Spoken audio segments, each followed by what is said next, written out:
L'histoire a une manière discrète de nous surprendre, surtout dans les moments de tension, lorsque l'inattendu devient réalité. Des alliances autrefois jugées improbables commencent à prendre forme, non pas par simple opportunité, mais par nécessité. Et dans l'évolution du conflit en Ukraine, ce schéma devient une fois de plus impossible à ignorer. Il n'y a pas si longtemps, un développement est apparu dans le cadre de la guerre en cours entre l'Ukraine et la Russie. Un développement susceptible de redéfinir silencieusement l'équilibre du conflit. À des milliers de kilomètres, un nouveau partenaire s'est avancé, le Japon, un pays reconnu pour sa précision technologique et sa prudence stratégique, qui s'engage désormais dans un espace éloigné de sa région immédiate, reliant ses capacités à l'évolution du paysage défensif ukrainien. À première vue, ce lien peut sembler lointain, voire improbable, mais en y regardant de plus près,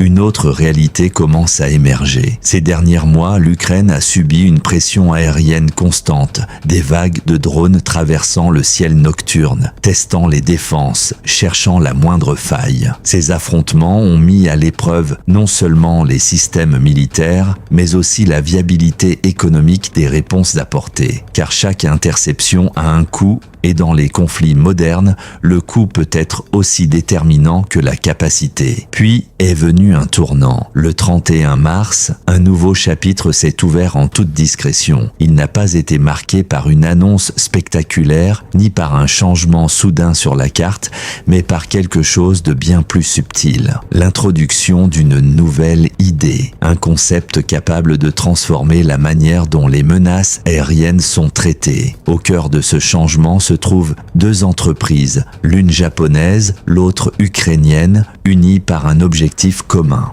Leur priorité, un nouveau type de système aérien connu sous le nom de drone intercepteur. Un concept simple, mais révolutionnaire dans son application. Ces drones intercepteurs sont conçus avec un objectif unique, détecter les menaces aériennes entrantes et les neutraliser en plein vol. Rapide, compact et efficace, ils représentent une approche différente, reposant non pas sur des systèmes lourds et complexes, mais sur la vitesse, l'adaptabilité et la précision. L'un des modèles actuellement en développement peut atteindre une vitesse allant jusqu'à 300 km/h. À titre de comparaison, de nombreux drones qu'il est destiné à contrer évoluent à des vitesses nettement inférieures. Cela crée un avantage crucial lors des engagements, permettant à l'intercepteur de réduire rapidement la distance et d'agir dans un laps de temps très court. Sa portée opérationnelle est limitée et son autonomie relativement courte.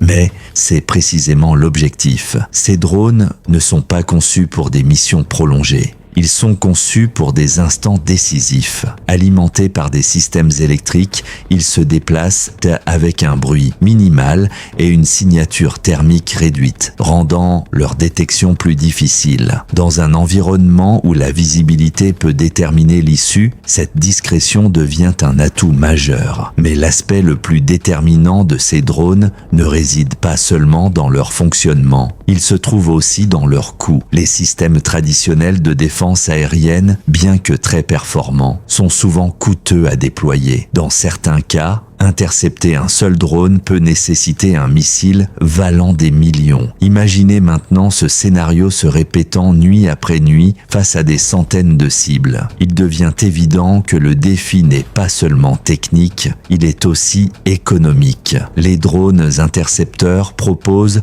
une équation différente. Avec un coût estimé à quelques milliers de dollars par unité, ils offrent une réponse aux menaces aériennes sans épuiser des ressources de grande valeur. Au lieu de dépendre uniquement de systèmes à grande échelle, les défenses peuvent désormais intégrer des outils plus petits et plus flexibles, déployables en grand nombre pour une fraction du coût. Et cela change tout, car lorsque le coût évolue, la stratégie suit. Au lieu de simplement subir la pression, les systèmes de défense peuvent s'adapter de manière dynamique, répondant au volume par le volume plutôt que par la rareté. Ce qui était autrefois une contrainte devient un cycle maîtrisable. Ce qui était une limite devient une opportunité. Et l'innovation ne s'arrête pas là. La production de ces systèmes se déroule dans des conditions qui semblent presque impossible. Plutôt que dans de grandes installations centralisées, facilement repérables et vulnérables. La fabrication est répartie dans des lieux plus petits et discrets. Dans certains cas, même sous terre. C'est un réseau silencieux, conçu non pas pour être visible, mais pour résister. Chaque unité assemblée représente bien plus qu'un simple équipement. Elle incarne une évolution de la réflexion, la compréhension que l'adaptabilité ne concerne pas seulement la technologie, mais aussi la manière et l'endroit où elle est produite. Parallèlement, au-delà de l'ingénierie, une autre dimension de ce partenariat commence à émerger. Le soutien financier. En période de guerre, l'accès au financement est souvent limité. Les systèmes traditionnels peinent à fonctionner dans un climat d'incertitude. Mais avec l'implication du Japon, de nouvelles voies s'ouvrent, apportant non seulement de l'innovation, mais aussi une certaine stabilité à un secteur qui dépend des deux. Et puis, il y a l'avenir, car ce qui se construit aujourd'hui n'est qu'un début. La prochaine étape est l'autonomie. Des ingénieurs des deux pays travaillent sur des systèmes nécessitant une intervention humaine minimale, des drones capables de décoller,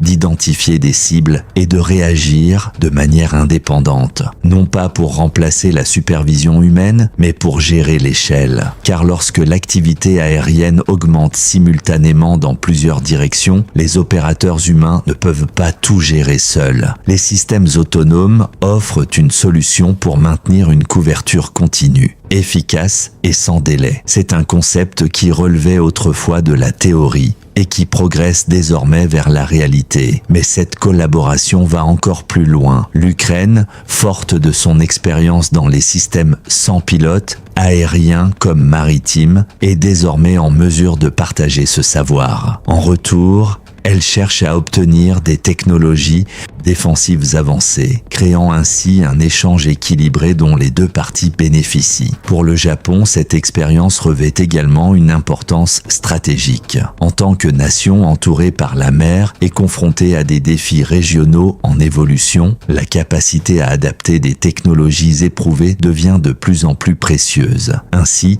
ce qui a commencé comme un partenariat ciblé s'élargit progressivement vers quelque chose de plus vaste, un réseau de capacités, d'expérience et d'innovation partagées. D'autres pays commencent également à observer de près. De nouveaux systèmes sont intégrés à la structure défensive de l'Ukraine, formant une approche en couches. Défense à haute altitude, à moyenne portée et à basse altitude. Chacune couvrant une partie du ciel, chacune contribuant à une vision plus complète. Car les menaces aériennes modernes ne proviennent pas d'une seule direction, ni d'une seule altitude. Elles arrivent par vagues, par variation, selon des schémas conçus pour tester chaque couche. La réponse doit donc être tout aussi adaptable. Et le prochain chapitre est peut-être déjà en train de s'écrire. Restez avec nous pour suivre de près ces développements, car l'histoire continue d'évoluer et la prochaine mise à jour pourrait tout changer.